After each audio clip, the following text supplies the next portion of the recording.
Budgeting gives you control over your money, and today I'm going to talk to you about how to create a budget designed for travel, coming up next.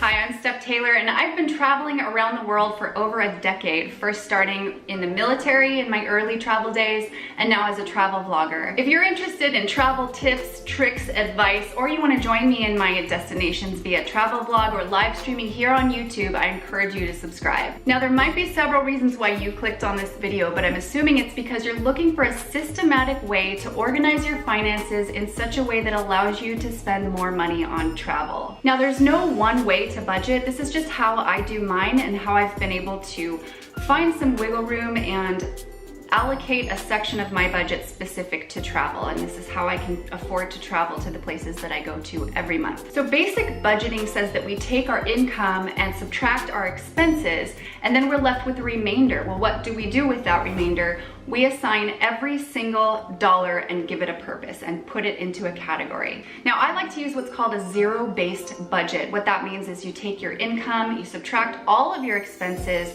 everything has a dollar amount assigned to a certain category, and at the end of that equation, you're left with zero. There shouldn't be any money floating around with a question mark. It needs a plan and a purpose. Tell every single dollar which category to go into. Sounds easy, right? So I've broken it up into 3 phases. The first phase is the tracking phase. The second one is the emergency stash. And then finally, the third phase is your travel funds. Now, I can already tell you right now, many of you are gonna wanna skip that first phase, but I tell you what, if you stay the course and go through all 3 phases in order, you're setting yourself up for success. Now, in order to get started, we first need to assess our current spending habits and find out where our money is going. Now, many of us ignore our spending and we sweep it under the rug thinking that it'll just go away and we're gonna come out positive in the end. That's the biggest mistake, and I'm guilty of that. Now, our goal here, and this is probably the hardest part, is to bring all of the scary monsters into the light and take ownership. The toughest part is taking ownership and recognizing the fact that you are overspending in areas and you are living outside of your means. If you can get to that point of acceptance, you're already ahead of the game. So month 1 is track your spending dollar to dollar. Now, the reason I recommend starting with a month of tracking is because I guarantee there are going to be needs and wants that will come up that you won't remember when you sit down to design your budget. So you're going to write down where every dollar goes. And I know this is very tedious, but it's very necessary. Now, once you've done this honestly for an entire month, then you're ready to start your budget. You'll shed light on areas that you never knew you were overspending. A couple of examples of my own include HBO subscriptions or Hulu, which are services that I don't even use. So those are things that I can get rid of. One of my biggest areas of overspending is actually food and restaurants, and we're gonna get to that in just a bit. One of the other things that I noticed when I was doing my tracking month was that I was spending a lot of money getting my nails done, and that's just a luxury that I've chosen to eliminate and put that money towards travel. Maybe as my income increases, I'll be able to allow myself that luxury in the future. Phase 2 is your emergency savings. I cannot stress how important this is. You should aim for building an emergency savings of $1,000 to take care of life's unexpected things that come up, like car problems or medical bills. That way you don't have to rely on your credit cards or dip into your travel fund when emergencies come up. I guarantee if you don't do this, Murphy's Law will take over and something will happen, and then you're back to square one. Set yourself up for success. I realize that many of us don't just have $1,000 laying around, so this is a goal to work towards, and it can take a couple of months, it can take a long time, but it's really important that way you can have something to fall back on when something unexpected comes up. A reasonable goal to shoot for is about 10% of your income to sock away into your emergency savings for phase 2. So for example, you can save $500 this month and then an additional $500 next month, and you'll be set by the end of next month. Now, depending on where you are financially, it might take a little bit more time, it might take less time, and you can increase or decrease this value to suit your budget. So now that we have our emergency savings in place, we can start stashing money away into our travel fund. Now this might take you a couple of months depending on where you want to go, how long you want to go for, but in order to find out how much money you need in this fund, you'll need to calculate airfare, lodging, food, and activities. Once you have a ballpark estimate of what your trip will cost, then you're ready to start your budget. Okay, so I like to use a website called everydollar.com. And they have a really cool app that you can download. It's, I'm pretty sure, for iOS and Android, but it helps you plan your budget and track your spending dollar for dollar. Now you can totally geek out on the road like I do when I'm out and about and use the app and make real-time updates, or you can do it when you get home and just look at your statement and reconcile. Or you can do it once a week. I would recommend not going any longer than that because you want to have your finger on the pulse of what's going on in your finances, especially if you have a goal to reach. A lot can change in 1 week, let alone 1 day, so it's important to stay on top of it to the best of your ability. So this is an example budget, and you can obviously make it your own and add your own expenses. Make adjustments according to what your earnings and lifestyle is, for sure. Something to keep in mind when you're creating a budget is fluctuations in seasonal things, like your power bill is obviously going to go up when it's more extreme temperatures.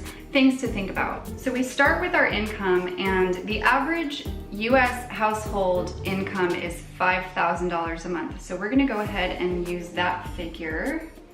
Now yours might be higher or lower, but whatever it is, that's where you start.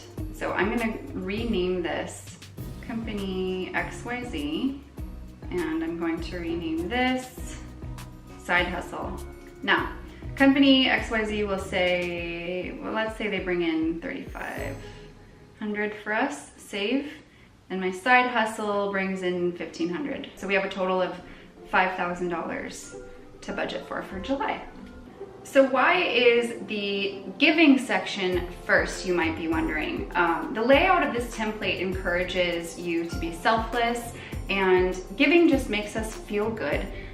Giving doesn't only help the person who is receiving, but it also makes us better people. It changes who we are inside as a person. Even the tiniest of budgets can still give. And I like to give in the form of Periscope Super Hearts, YouTube Super Chat, or Patreon. But for this category, we'll just label it charity to keep it general, and we'll make it $100 save. So savings. So we talked a little bit about this already, but if you're in phase 2, what you're gonna wanna do is put all of your focus in this category as opposed to the travel fund. So to start, this budget is gonna look like $500 in this emergency fund. But if you're in phase 3 and you've already accomplished putting aside your emergency fund, you can start to put your focus on the travel fund. So for the purposes of this example, we're going to go ahead and just assume that you've already saved your $1,000, and we will leave this number at 0. Now, keep in mind that you may need to dip into this for emergencies, but it's really important to then, after that, put the focus back on the emergency fund to replenish it until you hit 1,000 again, and then you can refocus on your travel fund. So the average rent or mortgage in the US is $1,400 a month based on rentcafe.com. So we'll go ahead and use that as the rental amount or mortgage amount. I realize this is going to fluctuate depending on your market and your situation. I actually paid $600 a month for rent when I was in Oklahoma City, but I also ended up paying $4,750 a month when I lived in Santa Barbara, California. I know. And it really varies depending on where you are. But plug in whatever yours is for the month and go with that. So water. Now water is going to vary person to person depending on how many people are in your household. You might have a lot of landscaping that needs a lot of water.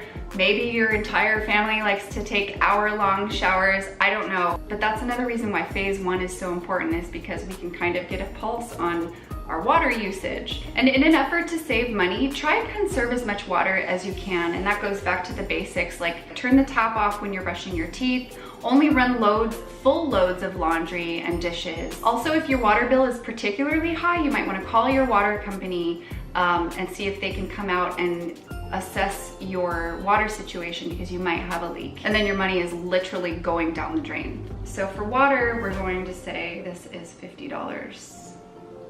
So electricity. So this is going to fluctuate throughout the year, as I explained before, depending on what region you live in. But the same thing goes for electricity as it does for water. If it's not in use, turn it off. I like to use the 10-15 minute rule. If I leave a room more than 10-15 minutes, I turn off all the lights. When you leave your home, set your thermostat to match close to the outside temperature.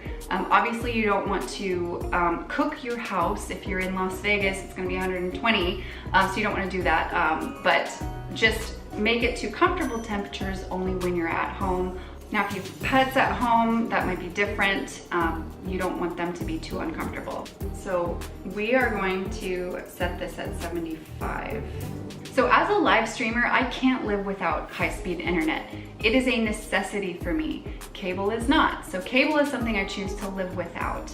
Now, if you're stuck in one of those bundles where you have internet and TV paired together and you can't get out of it, I would consider looking at a different provider, because there are other providers out there that might offer you just internet alone. This can save you hundreds of dollars in the long run. So we are going to set this at $75. And then we'll set our trash bill at $30 a month. Fuel, this is an area you can save money, especially if you arrange to carpool or ride share with someone. Try riding your bike instead. It's also great exercise, so you can maybe save on a gym membership. Another way to save fuel is to consolidate all of your errands in one trip and decrease the amount of back and forth trips that you're taking. There are some cars out there that have an eco setting that allow you to conserve as much fuel as possible. So for fuel, I'm gonna go ahead and say 300. Maintenance, we'll go ahead and set this at 50. But even if you don't have scheduled maintenance or any repairs that need to be done, it's a good idea to stash $50 to $100 a month away. That way, when it is time to do those expensive repairs, you're all set. Parking, we're gonna set at $20. Uber or Lyft, this I typically spend around $50 a month, so we're gonna go ahead and go with 50. Car wash can be $20. Now, food.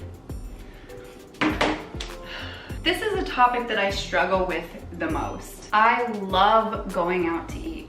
I love it. It's my favorite pastime, but when I'm trying to keep myself on a responsible budget, I avoid restaurants at all costs. Sometimes they can't be avoided, and that's why I have a category for restaurants too. It's much more cost effective to just cook your own meals at home. I like to actually cook huge batches of one meal and then freeze them in Ziplocs and then use that for an entire week. And that way I'm saving a ton of money. And then it's less cooking that I have to do throughout the week. Now we're gonna go ahead and set groceries to $250. Obviously, if you have children or more than just one person in your household, this number is going to be much higher. It's also difficult to eat on a budget with picky eaters, and I realize that too. Just do the best that you possibly can. So the tip for this section that I have is don't buy food that you're not going to eat. When I was married, we used to overstock on a whole bunch of things, and we always had more than enough of everything. But when we did that, we ended up wasting a ton of food. We threw away so many bags and garbage bags of produce and just all kinds of food, and it was really depressing. So a way to avoid wasting your food and your money is to plan your meals, make a shopping list, and stick to your shopping list. So restaurants, we're gonna go ahead and allow ourselves $150.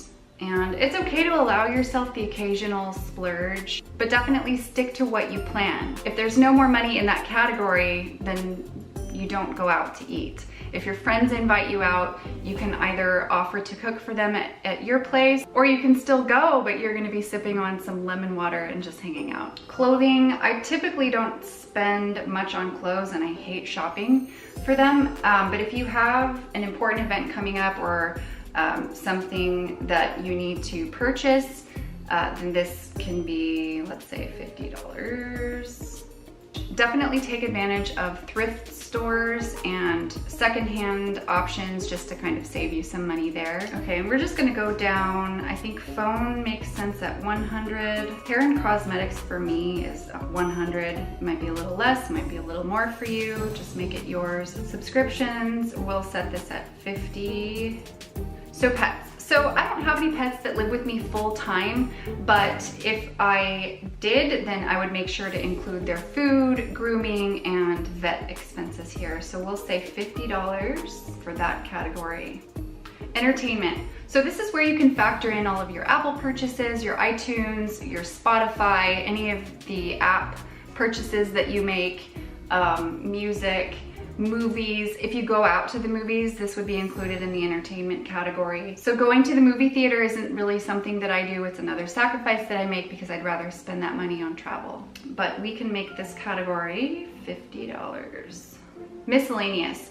This category is actually pretty important. This is sort of a catch-all for all of those things that you didn't really think about, like registration, or maybe you took a trip to the post office and you had to mail something. This is for those random things that you can't really avoid. So we'll go ahead and set this. Mine is usually around $100. Now the goal is to have this not really be that much. And the more you start tracking your spending, the more you're actually going to get used to what random things there are, and then you'll be able to create another category for those. Fitness. So a great way to save money here is to actually cancel your gym membership and just go running or work out at home. There's several apps out there that you can take advantage of that give you a full workout, and then you don't have to pay that monthly gym membership fee. So gym membership, I'm gonna say 80. Medicine, we'll go ahead and say is 50. Doctor visits, I like to go to the chiropractor. That costs me about 50 a month, so we'll go 50 there. And then you've got your insurance section. This is gonna be your health, your life, and your auto insurance. You can save a lot of money by comparing other rates and switching to a more affordable option, just something else to consider. And now, the uncomfortable part. We're gonna talk about debt. This is actually a category that's extremely important to me. Now, if you're in debt like the majority of Americans, you are spending an insane amount of money on interest. By only paying the minimum amount over a long period of time, you could actually be giving away double your money. Now, I want to stress that it's totally okay to just be paying your minimums while you're trying to build your emergency fund. Totally fine. But once that emergency fund is built, I would definitely focus on increasing your monthly credit card payments. Ideally, you want to be completely out of debt before you start doing any saving for travel funds, but it really kind of depends on what your priorities are. So now we take whatever is remaining, and you can actually look at the very top of your screen. It says $870 left to budget. And that is the amount that you are going to put into your travel fund. And I would say that's a pretty good start. Now, it might take you 1 or 2 months or maybe more to save for this, but this is definitely a systematic way that you can get started. If you're intentional about the way that you're spending every single dollar, it's actually more achievable than you think. Now, once you've finished this, you might look it over once and decide to tweak it a bit. Now, if you want this travel fund number to look bigger, maybe look for areas where you can make a sacrifice or two in order to increase this amount. Like, maybe I don't need to get my hair done this month. Maybe I have a trusted friend who can cut my hair. Maybe skip washing your car this month and do it in your driveway. So I'm going to be honest with you and let you know that the first couple of months that you try this, it's not going to be perfect. As time goes by, you'll learn more about your spending, and then you're going to make minor adjustments each month as time goes by. Maybe your miscellaneous category didn't need to be so big, or maybe $250 a month for food just isn't cutting it. But you'll begin to really be able to better predict what you're going to need in each category each month that goes by. So these principles can be applied to anything that you're trying to save for. If you're trying to get out of debt, you can take the money that you would have, in this example, put in your travel fund, you can put that all on your credit card. It doesn't necessarily have to be for travel, or you're saving for some other big event. Just know that if you're focused and passionate about this, you'll start to see results, but it doesn't happen overnight. It takes patience, focus, and discipline, but I promise you the reward in the end is worth the sacrifice that you will make today. Anytime that I'm out and I see something that I really want to buy, I ask myself, do I want this more than I want a trip to Hawaii? Usually I can figure out the answer. Sometimes the answer is yes, and that's totally okay. But start paying closer attention to what your wants versus your needs are, and you'll get ahead. I hope you found this video useful. If you did, please give it a thumbs up. And if you want to see more tips and tricks related to travel, or if you want to come with me on one of my travel destinations, I encourage you to subscribe and don't forget to click on the notifications so that you know when new content is posted. Thanks so much for watching. Good luck with your budget, and as always, happy travels.